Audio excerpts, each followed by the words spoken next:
All right, hey everybody, let's see how this goes. I guess I need to say it's the Story Studio podcast now. It is Story Studio podcast.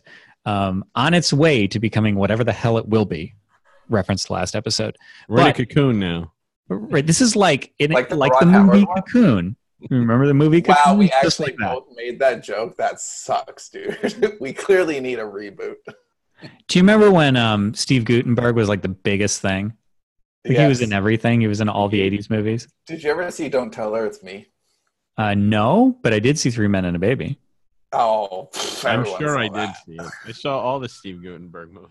That was the one with Shelley Long as a romance writer. Yes, I did see. Oh, God. I feel like I saw something with it. What was it? It was called Don't Tell Her It's Me. So he's this nerdy guy because he's Steve Guttenberg. And then someone teaches him to ride a motorcycle, grow a mullet, and talk with an Australian accent because that's how you get chicks. Oh, married. I'll bet that his Australian accent is wonderful. Dude, you should do yourself a favor and see Don't Tell Her It's Me. Sean's mother has a VHS copy of it you can borrow. She absolutely does. It's about the caliber of Mr. Destiny. And actually, let's start Still in open. the shrink wrap. But let's start. So today's show is Today's gems. joke. Today's show is gems that may have fallen through the cracks, and I would like to start with Mr. Destiny. If you haven't seen this classic, Are you starting with Mr. Destiny? not for reals. No, Mr. Destiny is a piece of shit. Don't say I actually have my first. So we came up with this idea just kind of like spontaneously, and let's see what we can come up with. And we wanted to do just obscure stuff that we liked. Well, it's because I had just seen a show that I was telling the guys about before we started the last episode, and that seems like, I could actually talk about this in front of everybody because there's something there. Do you guys have something? Well, I was going to say I'm just going to roll, but I did just think of one, so that's pretty cool. I'm not going to lead with it, but I did. I made a note, so I'm good. Oh, you don't want to go? You can go. No, I don't want to lead it. I want to kind of see where we go and see if I can think of some others too. But the idea is, like, what are the parameters here? Stuff that may have slipped through the cracks, but also for like had a reason for people, like it was an interesting storytelling choice or Right. It can't be something that like you wouldn't say Westworld, for example. Right. Because like that's a big show. Like we're not enlightening anybody if we say you got to see Breaking Bad or The Wire. They're really good, right? But there are shows that are really good or movies especially. or books for sure. Or books. Yeah, any piece of art that's like, wow, that was really good and I didn't expect it. I think the unexpected or the I'd never heard of that before is good. And there's a lot of content like that. There's more movies and television shows than there's ever been. So it's really easy. A good example was, and I still haven't seen it. It's on my list, but I just still haven't made it. Was Dave suggested that I see Fargo season 2 a while back. And also Witchblade 2 or Ouija 2. Right, I remember you saying that. And then I didn't really like Fargo's first season that much. I mean, I admired it more than I enjoyed it. I thought Billy Bob Thornton was great, but I was kind of bored through a lot of it. And Dave's like, so what? It doesn't matter. There's no continuity. You'll love the time setting. You'll just love it. I didn't see the first season. I only saw the second one. Okay, well, the first season just didn't do a lot for me, but the second season I'm looking forward to seeing. So that's a good example. Like Fargo, the television show, I think it's on FX. It's not a huge show. It's something you could easily miss, but it does a lot of cool things with storytelling. Even the season that I didn't care for that much, I could acknowledge how well done it was. So that's the kind of stuff we're looking for here.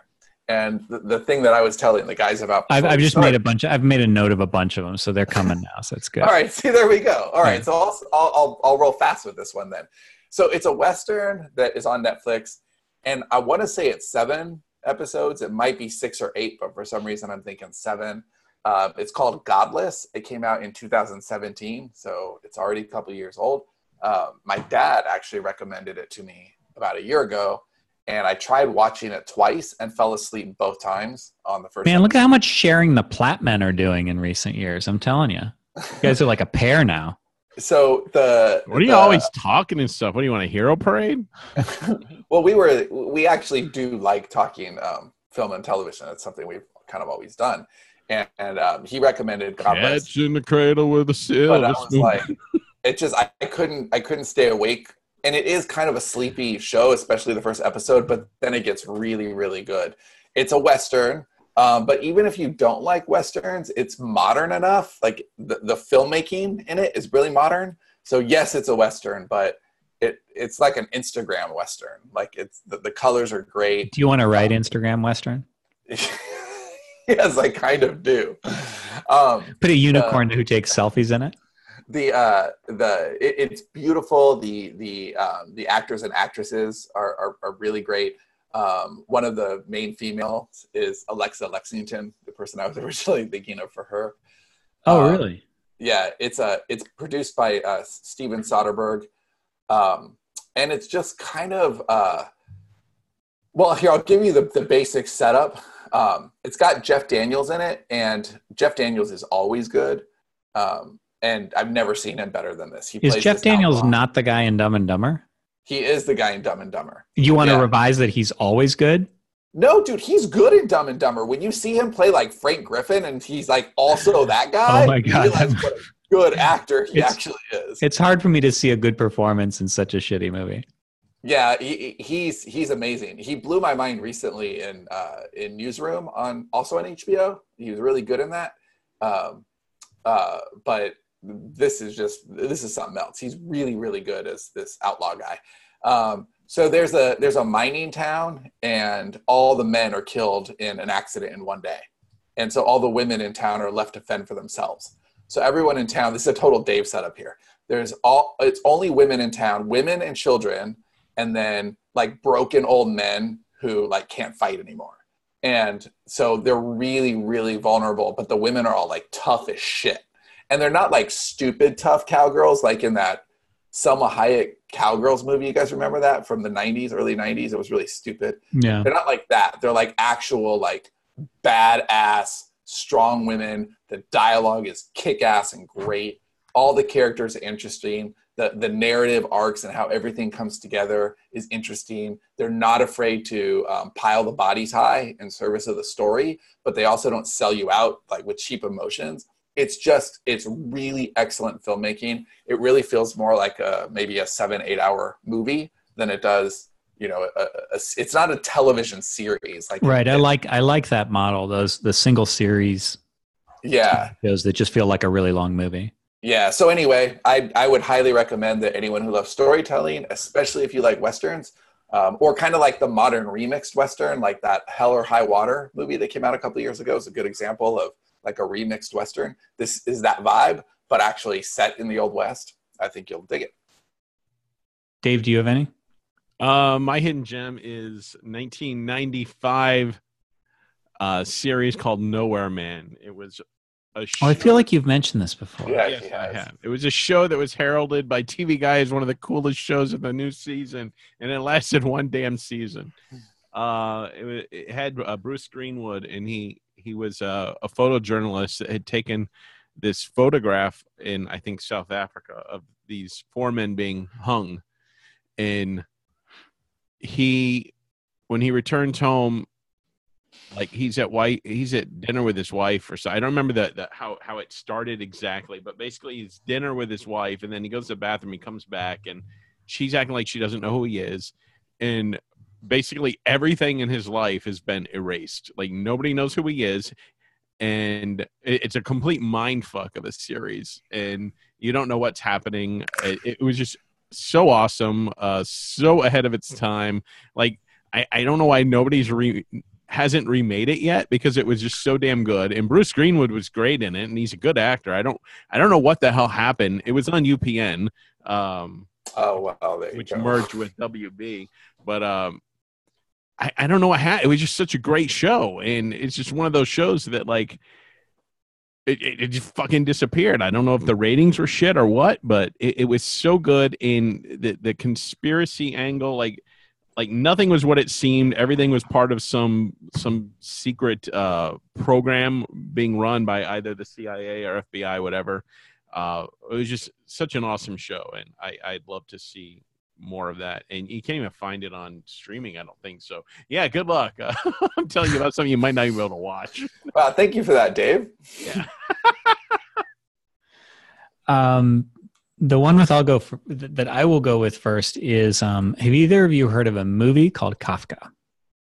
Yes, that's also Soderbergh. That's also Steven Soderbergh. Is it? Have you seen it? Yeah. Really? Dave, have you seen it? I did see it, but I don't remember it. It was a long time ago. That's impressive. I didn't think that. Sean, I'm not terribly surprised, but so it's Jeremy Irons plays Franz Kafka. Obviously fictionalized, but at the beginning, it's. Was it like in black and white or something? Well, it's got a neat little hook. So it's I know a little bit of Kafka's work, not a lot, but I know that one of his books was The Castle, and he was big on conspiracies and the people up in the castle, like manipulating things or whatever. And so it follows him for a while, but his character is they talk. I think it's set in Prague, which is where he lived. I hope I'm right about this. I'm doing it off the top of my head.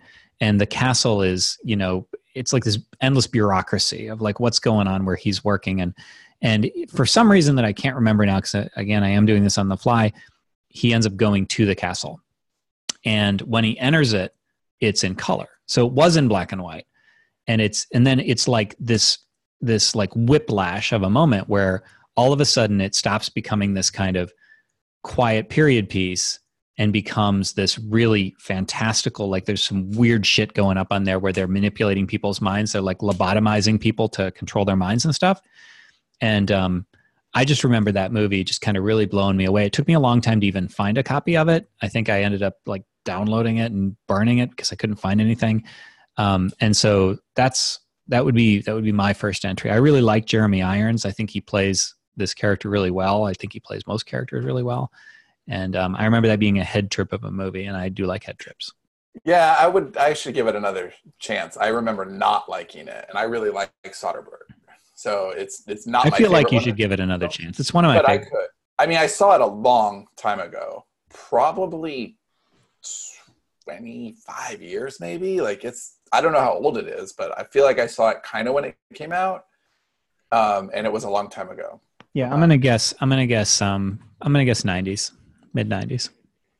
Yeah, I think I saw it around the same time as I saw Pulp Fiction, like in theaters. So it's got to be older than that because I saw it on videotape while Pulp Fiction was in the theater. So 93. So it 25 years ago.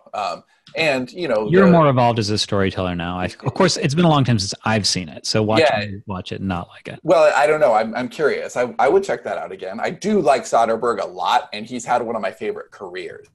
He's made a lot of movies that I actually don't really care for, but he's still one of my very favorite directors, and I like his aesthetic, and I like how much he tries. He always tries to say something kind of new and different. I'll go with this is a smaller movie, but I think it does a great job at the human element. Like, I really believe the main actress. I really believe her story. It's called I'm sorry. Yeah, I think it's called Maria Full of Grace. And it came out, I want to say 10 years ago. And it was about a woman in Mexico. She's like maybe 17 years old, and she becomes a drug mule and has to swallow like the big old balloons of heroin. I've seen that movie. Do you like it? Yeah, I don't remember it. I just remember it being depressing. It's really depressing, but it's also like, it's got this vibe to it where I know I'm not, obviously, but like I feel like I'm watching a documentary. I feel like I'm just watching things happen. And there's this moment where, there's a few moments in the movie that are just really visceral, that as far as getting the storyteller to put you there in the room with the main character is just beautifully crafted. So one was when she goes to the mob guy. He's not really a mob guy. I guess he's a mob guy. He's just a runner. And he's explaining to her how much she'll make, what the risks are. And it's just all very matter of fact. And then he has her practice swallowing the balloons. And you could just see her having to swallow them, having to get better at it. And then you see her, going through, customs. You see her meeting these people, and there's this dingy bathroom, and you're worried about what they're going to do to get their drugs because she's clearly disposable. And it's just really harrowing. You feel like you start out and you see the poverty and the hopelessness of her life, and you see how alluring it is. Like, I mean, we talked in the last episode about whether I would be a prostitute or a pimp in some other life. And you could see where, like, I feel like we had that discussion on Worst Show Ever at some point. Oh, was it? Okay, well. Sean would be a drug mule. Oh, no, I was making reference to a long ago. Yeah. No, so I actually could see, okay, I'm in this situation and I want to get to America. I want more opportunity for my family. I need something. I can do this. I can swallow those and get across the border. And I don't know. It's a very human film. It deals with really, really big ideas in the most intimate possible way. My second thing is also something I've talked about already, is The Fountain by Darren Aronofsky. Oh, yeah. And it is a movie that was originally going to star Brad Pitt and Kate Blanchett for $70 million, but Pitt withdrew, and the money wouldn't have been as good with Pitt. Everything went to shit, and they basically had to make the movie on a $35 million budget. So they had to change a lot. They had to change their location, and they used macro photography for a lot of the trippy ass scenes. And I think it worked in the movie's favor. The movie's great for a lot of reasons. Hugh Jackman is he's a doctor trying to find some cure for a cancer, or I think it was a cancer that his wife had. His wife has, played by Rachel Weisz, and she is a writer, and she's trying to write this story called The Fountain. So there's like story upon story upon story. It's such a head trip movie, and I don't want to spoil anything, but like he's trying to like finish her story, and he's traveling somehow into the story, like he's experiencing the story, and it just coalesces into this like beautiful thing at the end. And aren't there like 3 parallel stories happening at the same time? It's something, if you looked at, you'd be like, I don't know how the fuck anybody could do it. It bombed at the box office, unfortunately. But you could see that coming. I mean, come on, that movie is not a mainstream hit. But it is so beautiful. And Clint Mansell does a score that is absolutely one of my favorites of all time. And just how the movie, at the end, everything comes together in this sweeping musical score, and the scene of him floating is just fucking amazing. It is a religious experience, and I think everybody should see that movie at least once, maybe twice, so they can understand it. Now talk about seeing it in the theater. I've seen it twice, and I really should see it a third time. You didn't love it? Well, I actually did love it, but that was one of those movies, I think I was too close to it to see it for what it was. I judged it wrongly for what it wasn't, because I was following Darren Aronofsky was my favorite. Like, I loved Requiem for a Dream. And then I was following the whole thing before Batman went to Christopher Nolan, and he was going to make Batman Year One with Frank Miller. And I'm like, okay, that's the best thing ever. And then he went to that fell through, and then he'd written this script called The Fountain, and all I knew was that he'd written this script, and I knew that it went to Warner Brothers, and that Warner Brothers saw the script, and he needed it wasn't 70 million, it was more than 100 million for his original version of The Fountain, and they said, you can't have that. and then some exec the story went that someone read his version of the script and said, we can't afford to make that for $100 million. Then somebody else at Warner Brothers said, we can't afford to not make that for $100 million. And that it was the first truly post-Matrix sci-fi movie worth that kind of budget. And Warner Brothers is the studio who brought us the Matrix. So they were like, okay, it's time to outdo our Matrix. It's been 10 years. And so I was following with bated breath. They had the sets built for this. Brad Pitt and Kate Blanchett were attached. This was a really exciting project. And then they dropped out, and all of the sets were being sold on auction, like for nothing. And the project looked like it would never, ever happen. And then it got recouped, and it was going to be this other thing. And at that point, I saw it on opening day. And by the time I went to go see it, I had been waiting like 3 or 4 years to see this movie and really, really hyped on it. And it just did not meet my expectations. But I like it. I think it's good, but I think I need to see it again 10 years later now, kind of divorced of all of that. And I could see it for its own merit. I think it's my favorite movie. And it talks about all these themes, love and time and all these things that I think about a lot, when I'm not being an asshole. And it just... Can't you do both? Yeah, I guess you can. And I did see it before I was a storyteller too. I think that would make a big difference also.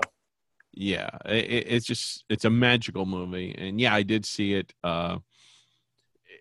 in Daytona Beach, where the crowd was not as excited by it as I'm sitting here in tears at the end, like literally in tears. And some dude stands up with a NASCAR hat on. It's like, well, that is not the movie that I expected. The trailer made it look like an action movie, but this is not a goddamn action movie.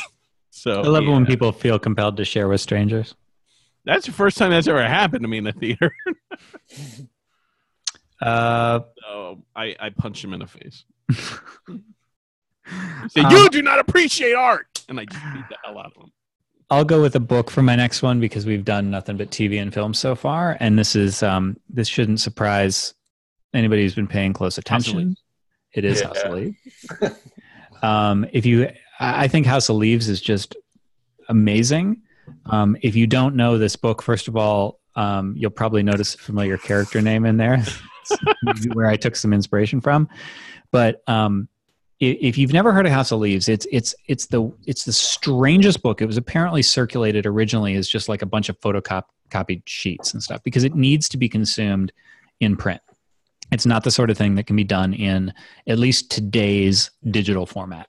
I thought they were trying to do a Kindle version, but I don't think it's been made yet. It wouldn't have the same experience.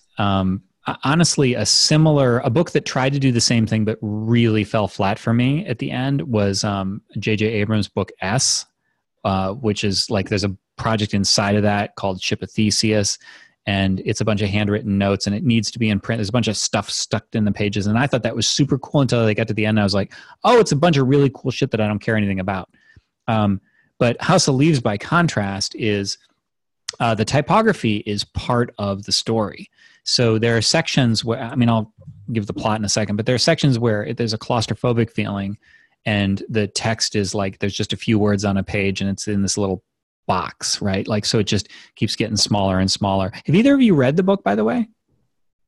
Yeah, it's really good, but it is a job. Like I actually have read it at the beach, but it's not a beach read. Because, well, that's actually why I haven't read it yet, because I know it's like listening to Hamilton. Like Haley nagged me for a long time. I'm like, I don't want to listen to it passively. When I listen to it, I want to listen to it. Sean's waiting for the audio version. Well, right. And I was just going to say, there's no way. Like it wouldn't be the same. I mean, yes, technically you could read all the words on a page, but it wouldn't be the same. So the framing is that there's this, let me see if I can do this right. So the story is that there's a manuscript that is found. An old man dies, right? Like, and he's one of those people who doesn't have any connections to the world. He's just like the old man in apartment 4F or whatever. And he has a trunk in his apartment that these guys go in and they discover, and it's inside the trunk is a manuscript.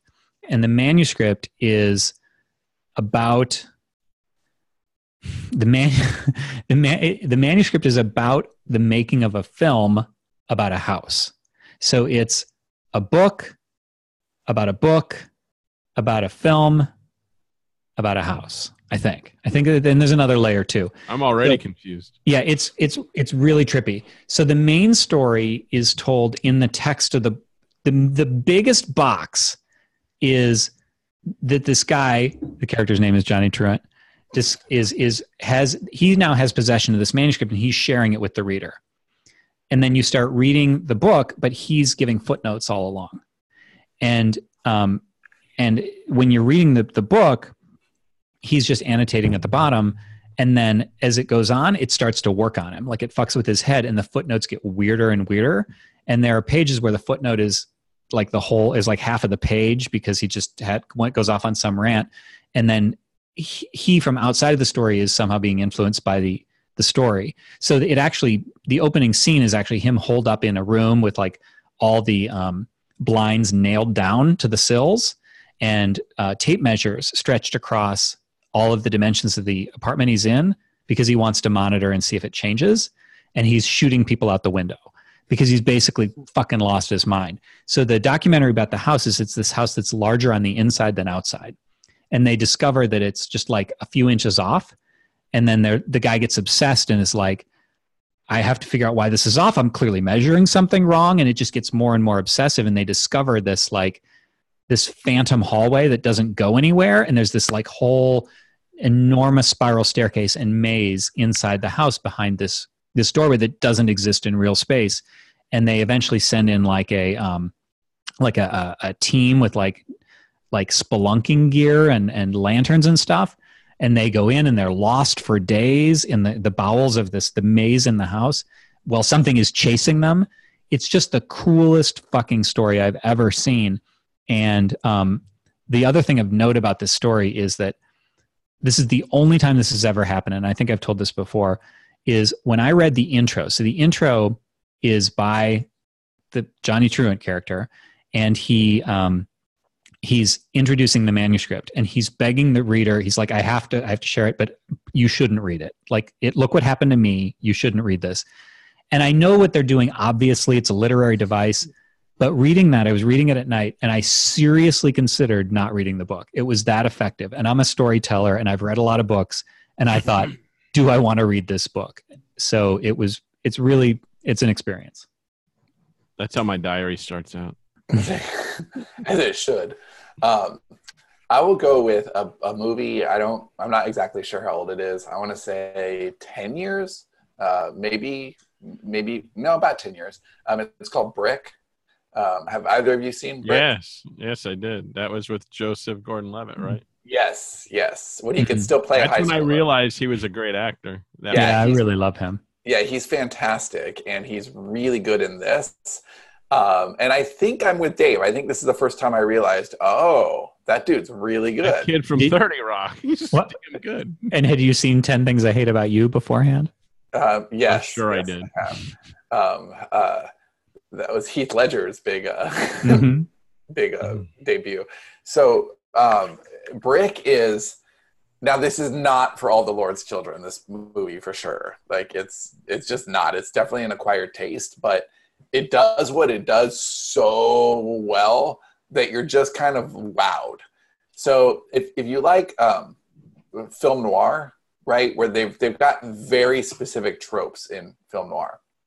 So what Brick did, it's the debut film from why am I forgetting his name? Is it Ryan Johnson? I think it's Ryan Johnson. Yeah. He's the guy who made Looper. He made the last Star Wars movie. He's a really solid kind of sci-fi director, big ideas. And this was his first movie. It's not sci-fi, but it's film noir, and it's set in high school. And it's not like Veronica Mars was kind of had that vibe, noir in high school. You could describe it that way, but not like this. Like Brick is so down to like the cigarette smoke, just like hanging like a fog in the air, and all the people. There's like the kingpin and the double cross, and there's the femme fatale, but like she's a high schooler. It hits every trope. Like it's basically Raymond Chandler, but in high school. And that sounds cool as hell. It should not work, but it's played so deadpan, so straight that it's just kind of a stunning achievement. So Brick, if you like old school like film noir, and you want to see how somebody kind of reinterprets that, it's really, really well done. So, Dave, yeah, I don't have another cool thing. I have another. So there was an Oliver Stone made for TV, like one of those TV miniseries. Wait, what's it called? Like Palms or something? Wild Palms. Yes, I remember that. Did you like it? I only saw the first couple episodes, and I thought it was weird. But my mom had this real, like, I hate Oliver Stone thing, and I think I just felt guilty. I think it was based on a comic that was. It was. It was based on the comic. Yeah, I really liked it. I haven't gone back to revisit it. It's possible that I mean, I just looked at the reviews are good. Like, because when I went to look again, I was like, is this one of those things where I did, maybe it's shitty. So I don't think so. But what's interesting is when I went to refresh my mind on what exactly it is I realized how similar it is to some of the themes we play with in the Beam, because it's political and it's quasi-religious, and it's like there's these big power plays. So I'm not going to be able to do it justice, but there are two major parties. One is I already forgot. The director. So the fathers, right? So it's this like ultra conservative political party that basically kind of runs everything, and they're called the fathers. And then there's this kind of rebel scrap libertarian group called the Friends, and they're if I remember right, it's like they aren't really supposed to exist, right? Like they're almost like a rebel underground, and they engage in kind of quasi-guerrilla warfare. It's a future society, one of those things. And one of the major players is this like big Scientology type church called the Church of Semiotics, and it revolves around this technology. It's like the next generation TV, but it's holograms. So it's holographic projection that these companies are working on and battling over the technology for. But it progresses throughout the series such that in the end they're looking at there's a special chip called the Go chip that they're all fighting over, that once that's installed in somebody, then they can basically become a hologram with substance that can project themselves, and who's basically immortal. It's like a god. And it just has a lot of intrigue and political backstabbing and maneuvering and who's on whose side, and a lot of those things that we did with the Beam, with like letting technology out of Pandora's box and stuff, that I remember really really loving. And I actually have the DVDs because I remember I wanted to revisit but never rewatched them. So I really enjoyed it. Well, I mean, like I said, reading the description made me intrigued again. Now, I know that your mom would like this because the lead is, of course, played by Jim Belushi, which is a strange choice. But I remember him being good in the role. I do remember that. Okay, I'll leave with one more because I know we got. This needs to be my last, by the way.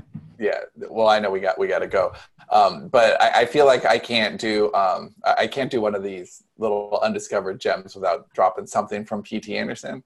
And I just very recently, Haley had never seen Punch Drunk Love, and we watched that just 2 weeks ago. I hadn't seen it in a few years, and it holds up. I just really like his work. I like the way he tells the story. Magnolia. It's no Magnolia at all. And I didn't really dig Magnolia personally. Yeah. We got to fight for that. That's episode, crazy. Why Johnny's wrong. Magnolia is just the best. Robin and I watched that, and it's just like, I know it's going to get better. Yeah. It's I understand, like it's he has a very distinct style, but it's no really upstream color. I mean, I like some of his other stuff. So it's not, this movie just didn't do it for me with the acclaim that you guys talk about it. Yeah, and part of that is context too. So like when something gets really hyped up, I have a hard time enjoying it. It's like I just said about The Fountain. You know, I have a hard time. Magnolia caught me. Like that trailer, I love. Just if you ever Google the original trailer, and it's just got that little Amy Mann song and like these weird introductions from people. It's not like a regular trailer, and it's exciting. And I'm like, I want to see that movie yesterday. And it caught me at the right place and right time, and I love it. But anyway, Punch Drunk Love is his follow-up, and it's nothing like Magnolia. I know Which is why I didn't like it. Yeah, I haven't seen it. So it's got Adam Sandler. I know it's got Adam Sandler. That's the other reason.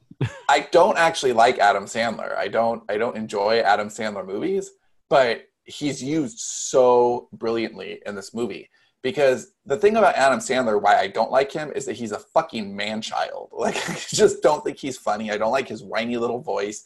I feel like there's this like, like this bottled rage in him. And so what P.T. Anderson has done is like, okay, I know who this guy is, and I'm going to write a movie based around like an extreme version of this character. So he's just like henpecked. He's got 7 sisters, no brothers, and he's just always there nagging. And like there's no way to kind of describe the movie because it doesn't sound like anything that would work. It's all about him finding some girl that he wants to kind of woo, and he gets enough frequent flyer miles from buying pudding to go to Hawaii and surprise her, while the theme for Popeye, Robert Altman's movie, is playing in the background. You're right. That doesn't sound like it. It's really nutty, but it just has like his man-childness thing works so well in this movie. Then there's this one scene where everybody's like, "Are you coming over for dinner? Are you coming over for dinner?" And you could tell he doesn't want to go. And he finally goes. And you know that Happy Gilmore thing that he does where he just has this raging temper tantrum? Yes. It's that character he plays in everything. Yes, but now, like, P.T. Anderson made him a believable person doing that behavior. So he comes over to his sister's house and everybody's like, do you remember? Like, he's just listening to them for a while and no one even notices that he's there. And they're like, "Hey, do you remember when we used to call Barry Gay Boy? We called him Gay Boy all the time. And he gets so pissed. Remember that time he threw a hammer because we were calling him Gay Boy?" And then they see him, they're like, "Hey, Gay Boy, hey, Gay Boy." And he's just, he's just kind of taking it. And then all of a sudden he just kicks this glass wall down. That was the only part of the movie I did like. Figures. Anyway. I like Adam Sandler as a serious actor. I don't like his comedy shtick. So, yeah. I agree with that, yeah. He was good in... that Judd Apatow movie. I don't remember the name of it, where he plays a stand-up comic. Oh, I know what you're talking about, but I don't remember it. He was good in that. He was good in Spanglish. He's been good. I just typically don't enjoy him because, man-child. But anyway, check out any of those things because I think they're all worthy. Well, that was fun. It made me want to revisit some of my favorites that I haven't watched in a while. I have some of them on my DVD shelf. So awesome. All right. Well, thanks everybody for listening, and see y'all next time. Peace out.